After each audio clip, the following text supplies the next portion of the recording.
A mí me toca hablarles esta noche de mi último libro, que se titula La civilización del espectáculo. Es un ensayo en el que trato de describir un fenómeno que se podría sintetizar de esta manera. La idea de que en nuestros días la cultura ya no es lo mismo de lo que era hace algunos años, porque el concepto de cultura se ha extendido tanto que ha pasado, en cierta forma, a abarcarlo todo. Y si la cultura lo es todo, también de alguna forma la cultura ya no es nada. Yo descubrí la cultura a los 5 años, cuando aprendí a leer. Siempre digo que es la cosa más importante que me ha pasado en la vida, aprender a leer, descifrar esas fórmulas, convertirlas en imágenes, gracias a esas imágenes vivir aventuras que nunca hubiera podido vivir en la vida real. Fue algo que enriqueció mi vida de una manera extraordinaria y fui desde niño un lector voraz y seguramente con las experiencias vividas a través de la lectura es que nació mi vocación de escritor. Yo no tuve una educación de alto nivel, estuve en colegios bastante pobres, bastante mediocres. Luego, al llegar a la universidad, donde tampoco tuve una instrucción de alto nivel, las universidades en las que estudié eran más bien de segundo, de tercer orden, aunque tuve algunos buenos maestros. Y en todos esos años, lo que fui aprendiendo es lo mucho que no sabía, lo mucho que ignoraba, lo mucho que me hubiera gustado saber para poder disfrutar más de eso que se llama o se llamaba en ese tiempo la cultura y que a mí me fascinó mucho desde el principio. Recuerdo mi deslumbramiento cuando vi por primera vez, montada por una compañía argentina, la obra de Arthur Miller, La muerte de un viajante, que me mostró que el teatro podía ser moderno, saltar en el espacio, en el tiempo, como ocurrían las historias de las novelas más modernas. Me apasionó el teatro, escribí una obrita de teatro. No tuve ninguna cultura musical, solo mucho más tarde, y confieso que con gran esfuerzo fui descubriendo el maravilloso mundo de la música y pensé qué maravilloso hubiera sido tener alguna formación musical, aprender a tocar algún instrumento para poder gozar más y desde adentro ese universo tan rico, tan enormemente emotivo que es el mundo de la música. Y luego tampoco tuve ninguna formación plástica y fue visitando museos, visitando galerías, que entré poco a poco y bastante desinformado al mundo de las artes plásticas. La cultura fue una forma de diversión, desde luego, de enorme placer, algo que me permitió descubrirme a mí mismo, descubrir quién quería ser, cómo quería ser en la vida, y también la diversidad, la extraordinaria riqueza que tiene la vida, lo distinta que es cuando uno la vive desde esas perspectivas maravillosas que son las grandes creaciones artísticas, literarias, los grandes sistemas de pensamiento, cómo el mundo cómo se va ensanchando, cómo esa experiencia confinada, pequeñita, que es en la que nacemos y crecemos, de pronto rompe sus fronteras y nos reúne con gentes de otras lenguas, de otras tradiciones, de otras creencias, de otros colores, y nos descubre lo que hay de común, lo humano, la infinita riqueza y diversidad del humano, y también la complejidad y los problemas enormes, las fracturas, las decepciones, los traumas, los grandes sufrimientos, los dolores de la vida. Para mí la cultura fue justamente una manera de vivir de una manera más profunda, más real, la verdadera vida. Una vida que se nos escapa si nos perdemos en una rutina más bien animal y no utilizamos esas fuentes maravillosas que son, o que eran, por lo menos las de la cultura, para llegar a los otros, a los que son distintos, y no solo nuestros contemporáneos, también nuestros antecesores, porque una de las maravillas de la cultura es también retrocedernos e integrarnos a aquello de donde venimos, a las fuentes de lo que es la contemporaneidad. Yo creo que la cultura ha sido desde luego una fuente maravillosa de placer, pero ha sido algo mucho más todavía, seguramente el motor del progreso, la razón por la cual nos hemos transformado, hemos salido de las cavernas y llegado a las estrellas. Eso fue posible porque en un momento dado, gracias a nuestra imaginación y a nuestros deseos, nosotros fuimos capaces de salir de nosotros mismos, algo que no puede hacer el animal, e imaginar un mundo distinto del mundo en el que vivíamos. Y eso creó en nosotros un malestar, una insatisfacción, una inconformidad con el mundo, una cierta rebeldía, que es la fuente del progreso humano. Creo que esa ha sido la gran función de la cultura a lo largo de la historia. Había una distinción que era bastante clara, la del especialista y la del hombre culto.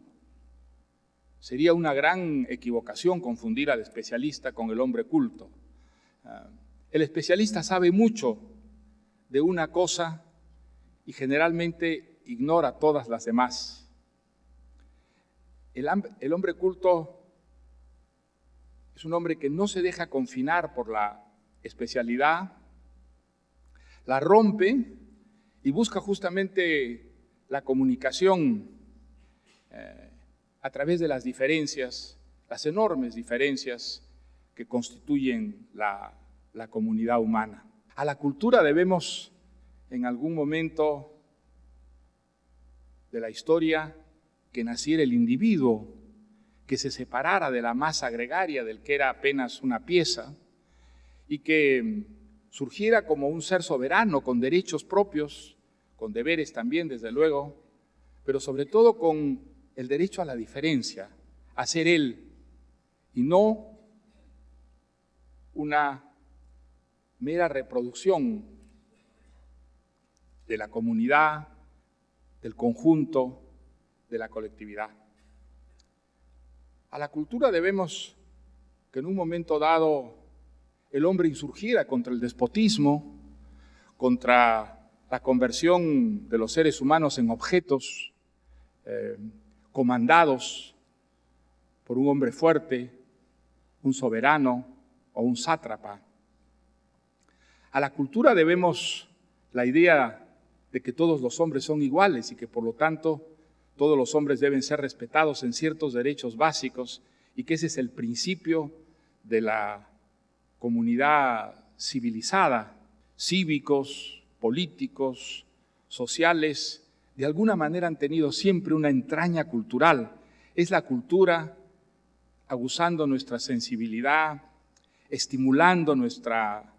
imaginación, atizando nuestros apetitos, nuestros deseos, nuestras fantasías, nuestros anhelos, lo que nos ha llevado a ir mejorando la vida. Puede parecer quizá un poco forzado decir que ir a un concierto y escuchar una sinfonía de Mahler, o ir a la ópera y soplarse 5 horas una ópera de Wagner y gozar con ello, a uno le da una sensibilidad política mayor para entender los problemas, para enfrentarlos, buscarle soluciones, que le da una disposición de ánimo mejor para poder coexistir en un mundo donde hay muchos adversarios y donde corre el riesgo de frustrarse. Quizá puede parecer un poco forzado decir que leer La Guerra y la Paz de Tolstoy o leer, para citar un brasileño, Gran Sertão Veredas de Guimarães Rosa o 100 años de soledad de García Márquez, a uno le permite hacer el amor mejor que si no ha leído esos libros. Parece una tontería y sin embargo no lo es. El enriquecer nuestra sensibilidad, el enriquecer nuestra imaginación, enriquece todas las manifestaciones de la vida que hay en nosotros, desde nuestra conducta política, desde nuestra conducta íntima, nuestros placeres más privados. Pero quizá el aspecto donde la cultura ha dejado una huella más profunda y donde ha efectuado las mayores transformaciones en la historia, es desarrollando en nosotros el espíritu crítico. El espíritu crítico es absolutamente fundamental si nosotros no queremos petrificarnos. Eso vale para las sociedades, vale para las culturas, vale para los individuos. Nada mantiene tanto el dinamismo vital, las ilusiones que a uno lo hacen desear cosas distintas de aquellas que tiene, como la cultura. Porque la cultura nos enfrenta a un mundo más rico que el nuestro. Lo que nosotros hemos creado a través de la cultura es algo que le falta a la vida real, que le falta al mundo en el que vivimos, que le falta a nuestra existencia para completarnos. Nosotros, como seres humanos, tenemos esa dramática condición de tener una sola vida, pero ser capaces de imaginar y de desear 1000. Eso crea, naturalmente, entre la realidad y el deseo que conforman la vida, un abismo. Pues ese abismo hemos sido capaces de llenarlo a través de la cultura. La gran cultura no ha sido nunca fácil. La gran cultura exige un cierto adiestramiento, una cierta preparación y un cierto esfuerzo. La cultura ha sido también experimento, y experimento significa dificultad, y muchas grandes creaciones culturales en un primer momento fueron rechazadas, desconocidas, precisamente por las enormes dificultades y exigencias que contenían. Pero esas grandes obras de cultura han educado a sus beneficiarios y los han ido formando de tal manera que, por ejemplo, una novela como El Ulises de Joyce, que muy pocas personas pudieron leer y gustar en toda su riqueza y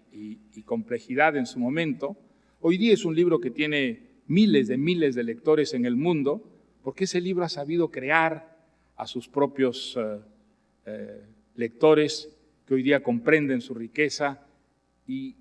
están mucho mejor preparados para llegar a ella venciendo los obstáculos y las dificultades que ese libro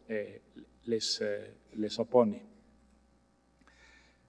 Pero si la cultura se vuelve una pura diversión, el resultado es el alejamiento, el darle espalda a una cultura de esas características y más bien entregarse enteramente a otro tipo de entretenimientos, llamémoslos intelectuales, si ustedes quieren, que tienen ya poco que ver con lo que tradicionalmente se llamaba la cultura. Al mismo tiempo, la revolución audiovisual ha creado unas formas de entretenimiento que algunos llaman culturales, creativas, que van reemplazando, sobre todo para el gran número, a las formas tradicionales de cultura, que a las galerías va la gente como va a Disneylandia o a Walt Disney, porque hay unas modas que de pronto nos arrastran allí, pero no va allí como uno va al Prado o al Louvre o al Metropolitan Museo, en busca de un tipo de experiencias que enriquezcan su vida. Va a divertirse con artistas que son más payasos que artistas, que quieren ser más payasos que artistas, porque el arte se ha vuelto un circo, y si uno quiere estar en el mundo del arte y tener éxito, es indispensable que se vuelva un payaso. Exagero un poco, pero exagero porque creo que esa es una tendencia, y es una tendencia que acaso por primera vez en la historia es universal. Se da en el mundo más culto, en el menos culto, en el inculto, y todo el mundo parece irse impregnando un poco de esta idea de que la cultura lo es todo, un divertimento, un juego placentero, divertido, que de alguna manera nos compensa de las servidumbres que tiene la vida. Yo creo que si nosotros permitimos que este proceso se agrave, no va a desaparecer la vida, pero sí se va a empobrecer muchísimo. Y puede llegarse a empobrecer hasta el extremo de que la pesadilla orwelliana, la de un mundo de autómatas manipulados por el poder, por los poderes, podría llegar a ser verdad. Nada nos ha defendido tanto contra esa automatización de la vida, que es el sueño de todas las grandes construcciones totalitarias o autoritarias como la cultura. Por eso la cultura ha sido tan censurada, por eso todas las grandes dictaduras lo primero que han querido es controlar la cultura y organizarla en función de ciertos límites, porque temían que librada su propia suerte se convirtiera en un obstáculo para sus pretensiones totalizadoras. Y es verdad que la cultura ha sido el gran obstáculo para las pretensiones totalizadoras. Pero una cultura desprovista de fuego, una cultura desprovista de mordiente, una cultura que se ha vuelto payasería, puro espectáculo desprovisto de contenido, de ambición y de moral, podría insensiblemente irnos retrocediendo a pesar de nuestra revolución audiovisual, a pesar de nuestros cohetes que viajan a la luna, a la caverna primitiva. Eso es, muy resumido, el tema de la civilización del espectáculo. Es un libro que he escrito con una actitud curiosa, queriendo equivocarme y queriendo no tener razón.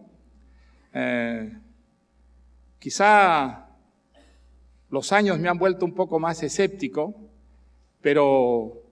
al mismo tiempo es un libro que he escrito con mucha angustia, porque, como les decía al empezar esta charla, las mejores cosas que me han pasado en la vida se las debo a la cultura. Y entonces la idea de que la cultura pudiera convertirse en un pasatiempo efímero y risible, me produce la angustia que le produciría a cualquiera descubrir que de pronto, sin darse cuenta y sin quererlo, le han quitado la vida. Muchas gracias.